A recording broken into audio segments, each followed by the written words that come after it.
Hello everyone, I'm Overhaul, and today I'm reviewing My Hero Academia, chapter 218. And oh boy, did this chapter excite me for this arc. So yeah, we begin this chapter with a little, talk, a little friendly, living together talk with the Class 1A students. That's like Ochako telling Jiro, close the door. If you leave the door open, Otsuyu will go into hibernation. Which does make me wonder how she'll do classwork. I mean, she is going to have to go outside at some point. I mean, I guess maybe there was a teacher that has fire thing work or something like that. Shoto can do it most likely, or maybe there are some clothes. But yeah, Jiro apologizes, and Yon wants to let's go outside, play and have a snowball fight or something. Basically, the beginning is just a talk like how you would expect a bunch of teenagers in the winter to talk about. And then we end the whole thing with Kaminari being like, I want to check the weather report because that's kind of my stuff. Which is weird because Kaminari doesn't really strike me as the type of a guy who would watch a weather report. I mean, maybe if, he was going to a regular school, but the school is literally right next to your dorm rooms. So I don't get what's with that. But yeah, anyways. He goes in, and we also get to see some of them talk about the provisional license re-exams that Bakugo and Todoroki are having. And they say when are they going to come back? And Midoriya's they're gonna come back around 6 p.m. or if they're gonna start at 6 p.m. I don't really care. And they're basically just saying after this they're going to finally everyone in Class 1A is going to have the provisional license. And we got to a shot with Gaioka. Alright, after this I'll finally say goodbye to you idiots. Yeah, he definitely has a villain's face. Because he has this giant eye and you know how his eyes look like. So yeah. And then we get to Kaminari where he's like, I'm still surprised that I was able to get my provisional license before Shoto and Bakugo. Which Soji and Ida, I believe, are don't be so petty. There's plenty more things that you can be petty about. You can be praising yourself about. Well, which now I think about it could be Jiro the one saying that to Kaminari. I mean, we really don't see who is saying that to him, and we only know Soji is the one that ends the sentence. So maybe Jiro says to him, don't be petty. There's many other things you can be proud of yourself. And that doesn't sound something like Jiro would say. Because although she disses Kaminari a lot, she does also praise him by saying his work is so powerful, yet you always end up, defeating yourself. So maybe it was Jiro and then Soji, but yeah, it's basically like that. Although if I'm being totally honest, I understand why Kaminari would say something like that. I mean, Bakugo and Shoto are the first and the second or the third. Alright, where would you scale Bakugo, Shoto, and Izuku right now? In the series? Would you put Bakugo at first, Izuku at the second, Shoto at third? Or would you put Bakugo in the first, Shoto at the second, and Bakugo at third? Or would you put Shoto at first, Bakugo at second, Izuku at third? Or would you... Anyways, what are the top three? To say the least. So I do understand why Kaminari would be kind of happy about that. I mean, technically all of them should be. So yeah. Then we get that's also a little bit of weather reports, just minor stuff, it doesn't really matter. I think we got a reference to a bit of a phasing thing, but who really cares? So yeah. Now we are caught to a what's those things called? A news station, well, not really a news station, more of a marketing sports scheme, where one of our new villains makes a basic commercial, and also he's not like obviously a villain. He just seems like a bit, a traditional, person that has in charge of marketing stuff. He's like, oh, this woman with four arms, this man with fur, this Jolly Boy. And in the beginning of the Quirk Age, these were considered minorities. And they had and it was so hard for them to find clothes to wear. But now in 3 days, we get these people their own clothing. Basically, this is a marketing sport to have a company, which I believe it's called Datmart. I believe it's kind of a reference to a Dead on the Mark or something, in which he basically says, like I said, he markets to people that have like weirder bodies, like forearms or a tail on your back or something, Basically, they're just marketing a bunch of random stuff and saying, if you need anything like this, we are going to give you in 3 days the clothes that can totally fit you.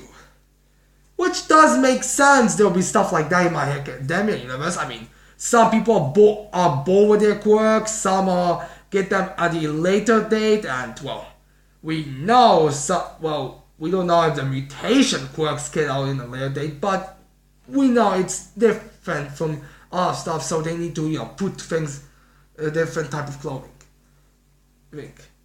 Honestly, this marketing, this commercial doesn't really appeal to me. Maybe because it's in a manga and commercials are, but better to be in an animated version. But it's just it was said that it's a rough cut, so it's not even a finished product from the assistant of the guy who was in charge of the commercial. So yeah. So we find out this company, the Datmar company or something, is now entering in the field of superhero outfits. Now, so yeah, they have a little conversation like, because we just started, our difference in product is a bit significant, and the general conversation. And also he says, can you cut my forehead, because his forehead is like super out. Like, I think it's so you can actually see him from this part, or you don't see his entire thing. Like, there's nothing covering it. And his assistant, which I believe his name is Miyatsuhishu, he's basically a mouse quirk, mutation quirk you have a possessor. And he's like, but that's the funniest part. And the guy is like, oh, so funny. So yeah, they have a little brief conversation. It's clear that in fact, Miyatsuhishu even mentions to him, I can say anything and he'll like it. Because he was just saying jokes about, And then he says something weird, like, instead of in his conversation, when he says something, is like, special abilities. And then Mitsuhishi's like, special abilities? And then he was like, quirks. Quirks, yeah. So it seems that in this world, it's not uncommon for people to say special abilities instead of quirks, but people are not always sure why does someone say special abilities instead of quirks or something. And he says the reason why I mistook that was because I recently read a book called The Special Libertarian Army or something. And Mitsuhi is like, I read that book too, but it was garbage. I mean, it had nothing. I mean, this Libertarian Army was clearly just a bunch of terrorists, and how they spelled their bullshit was just a bunch of trash. And after hearing that, the guy was like, ugh. And then he, super fast get to that guy. He put his arm, around this, so his neck is, and so his hand is on his arm, and he was like, what? I'm sorry, Mitsuhishu. Tell me, do you have any relatives? And Mitsuhishu's like, no, my mother died last day. Do you have any significant other? And no, no. Which is really weird. And in case you are aware, and Mitsuhishu dies. And before he dies, the guy says, oh, why have to be you? I was going to even introduce you to the members, but your geology clashed with mine, and he, broke his neck, or he suffocated him. One of the other. Here's a question. What would kill you first? If someone would, have your hand like this, and you would start squishing. What, would you die first from suffocation, or because he's broke your neck? So yeah, he dies. Which is kind of perfect, the fact that he doesn't have any family or any significant other, because then he will have to do it, but how? It's just something to clarify it. I feel like, Kikoshi just put that in because, wait, if I just have this guy murdered, it can't just be it has to be a bigger cover up and his friends and family, so yeah. So the end, that guy that kills him says, I will not forget you. True. Basically, starting off, when it comes to this the Quirk Liberation Army, he hates when you diss it. I mean, you can diss and joke about everything else, but when you start dissing the Quirk Liberation Army, you need to die. So yeah. And he heads to a secret base. Well, to his Quirk Liberation Army, in case you aren't aware. Which also, the Quirk Liberation Army has been, I believe, at least mentioned, or at least their lead, or I know their leader was, their previous leader, which is a guy by name Doomstrato or something like that. So yeah. So we get a brief history. So basically, this leader of this Quirk Liberation Army was like this. A couple of years ago, it's strongly implied that it was around the time where All For One was in his prime, let's just say. He came, and unlike some people who wanted to make rules for the quirks, like if you have a hardening quirk, you're not allowed to break through a wall just because it's easier. But this guy wanted for people to use their quirks, which makes sense. I mean, when you have like born a power that you just want to use it, it kind of makes sense when you're like, I really want to use it, but the law doesn't allow me. So basically, it's that. So this guy comes and he said, and he's like, this little Doomstrato, whatever, he was captured, and after writing all the papers on his book, which does make me wonder, how do people make books and why are they being published into the world and if they're in prison? Writing a book and then publish it into prison. Isn't it what Hitler did? I mean, I know he wrote a book and he published it, and I know he was burned or something. So, did Hitler write the book as well? In the prison? Well, no, I don't think Hitler was ever captured. So, no, Hitler was never captured, so maybe he was not. So, yeah. Who knows, maybe this legal Liberation Army might be... No, Quirk Liberation Army might be reference to Nazis. Well, at least their leader could be a reference to Hitler.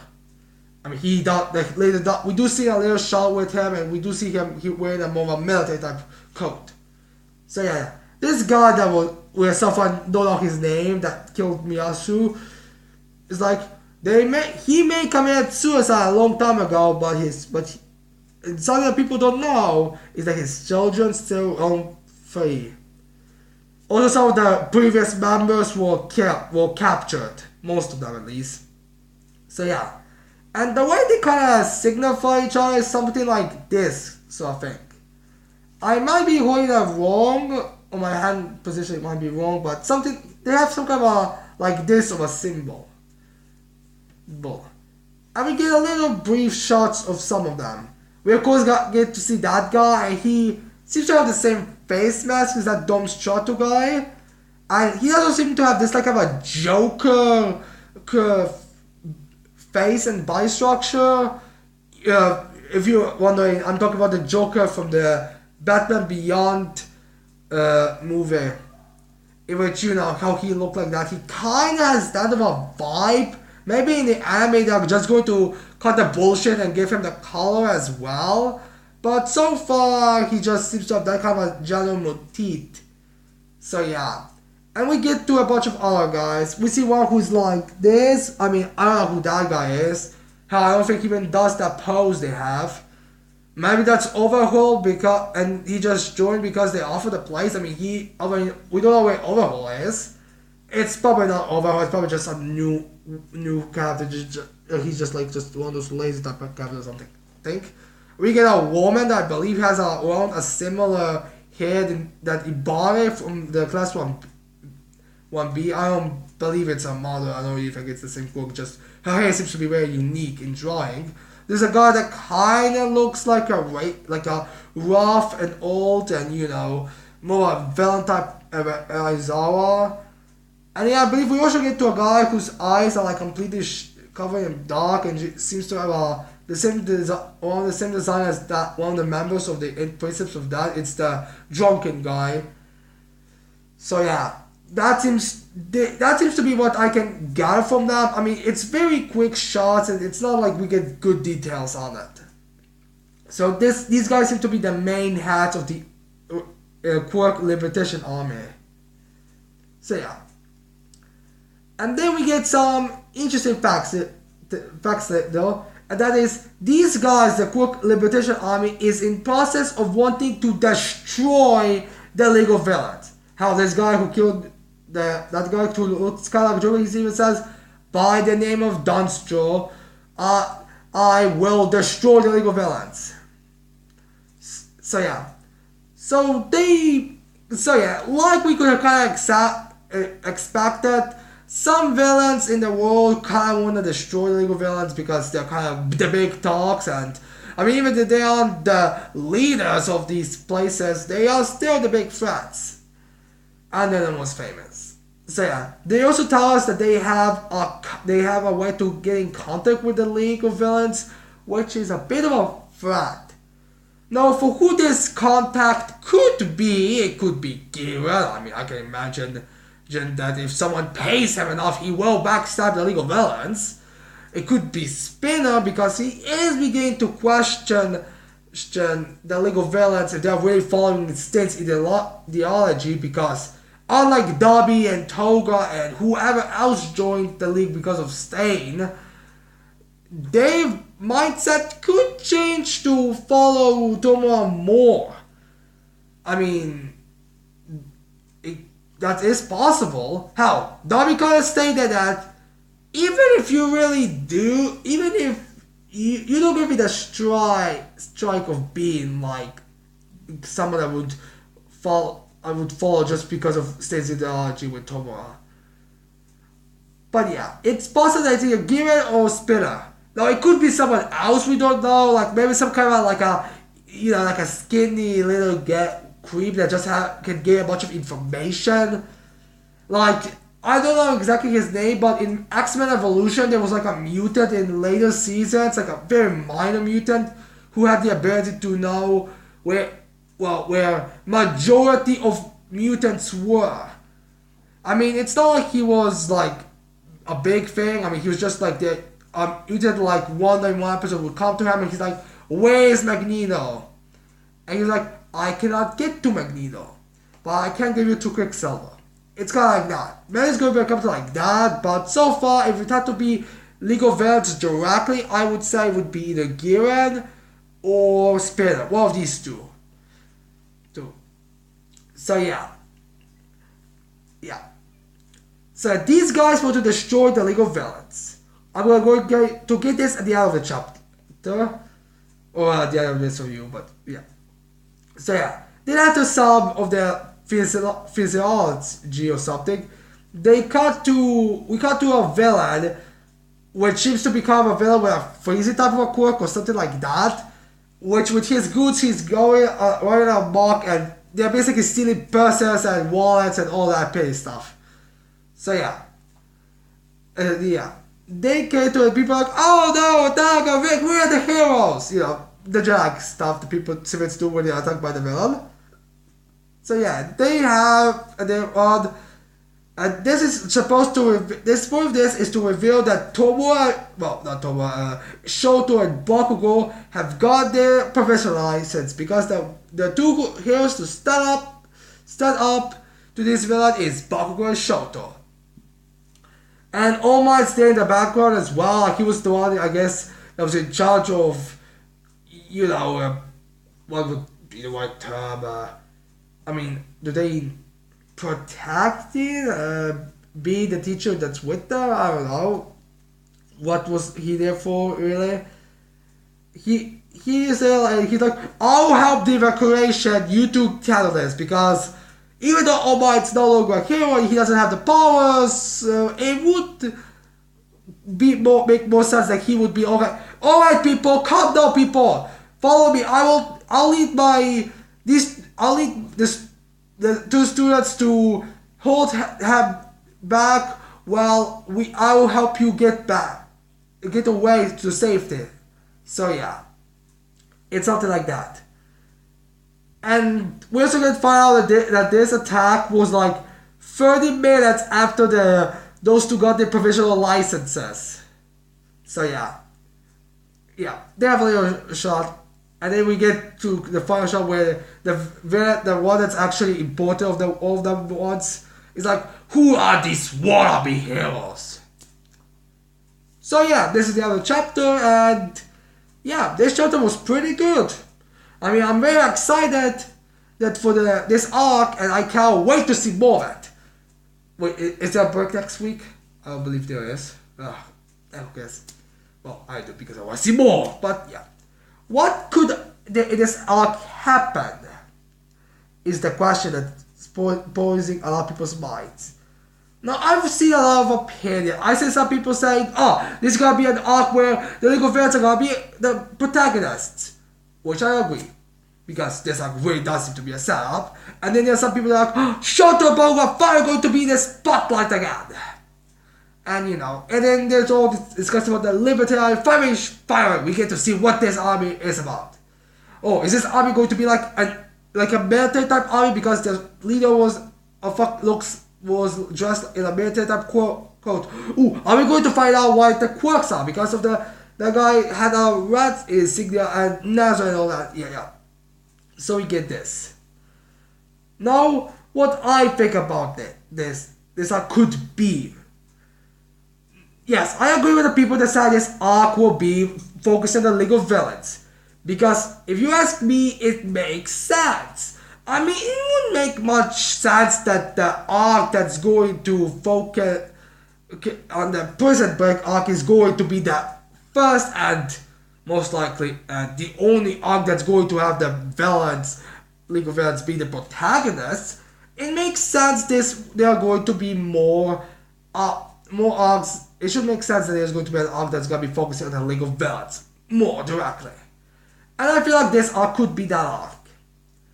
Plus, I get the feeling like this arc is going to be like Overhaul's arc, but with only, well, aside from a different story, obviously, it's going to be a bit more of a switch up.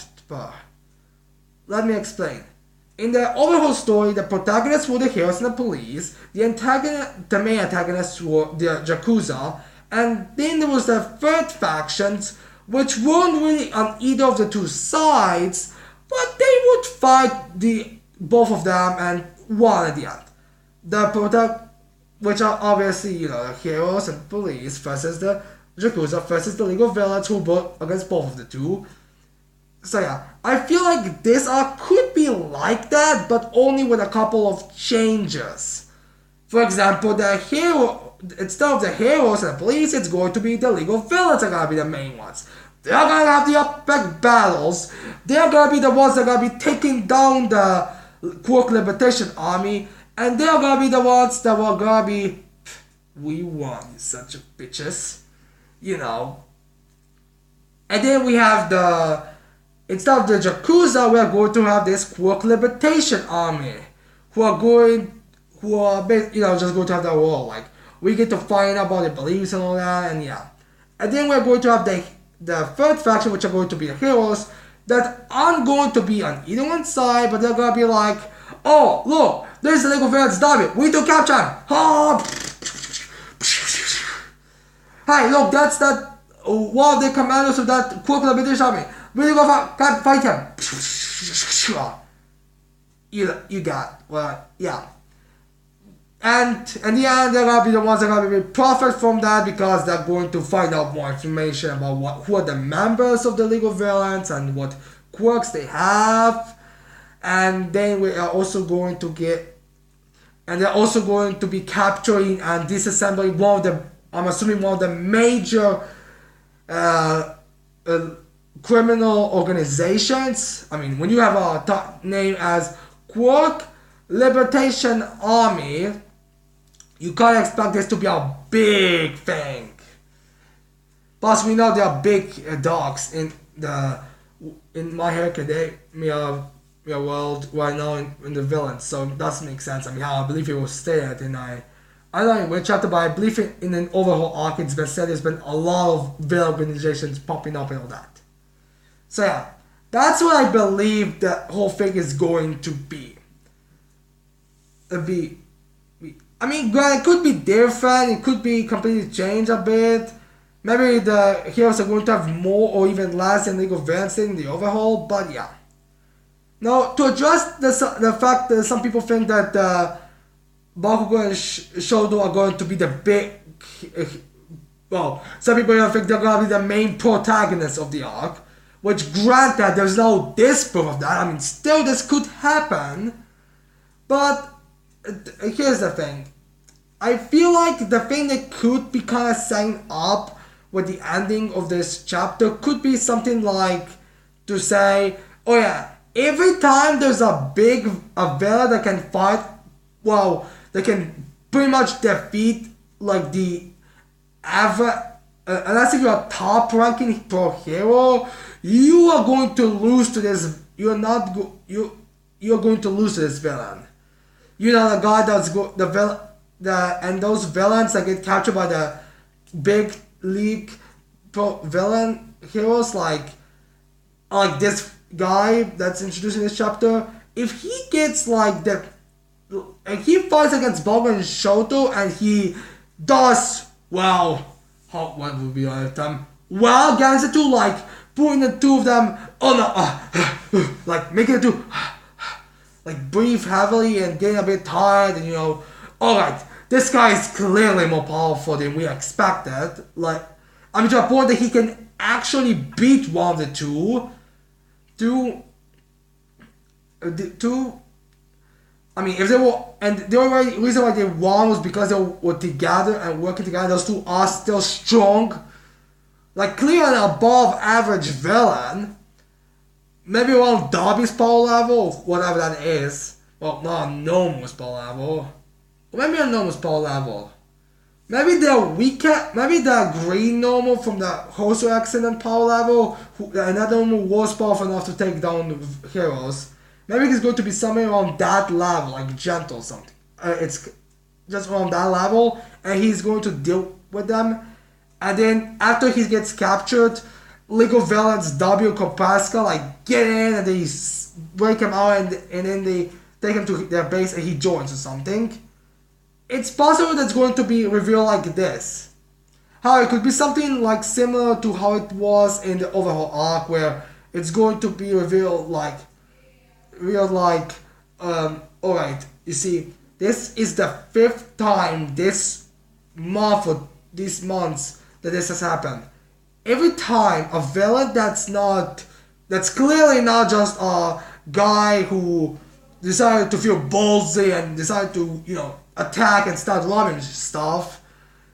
Every time this who can fight and defeat pro heroes, that too much of a big problem. The League of Villains, and either before he gets captured or before he gets sent to prison, they attack and they break them free and they take them to join the League of Villains. Kinda like how the Metahumans in the Young Justice Season 3 were, like whenever a Metahuman was transported to the prison, I believe Battle Rat, someone like Stain, I believe was his name, hired that Sportsmaster and Abra or someone like that to break free some of the Metahuman prisoners to help them in their goal. Maybe it's going to be something like that.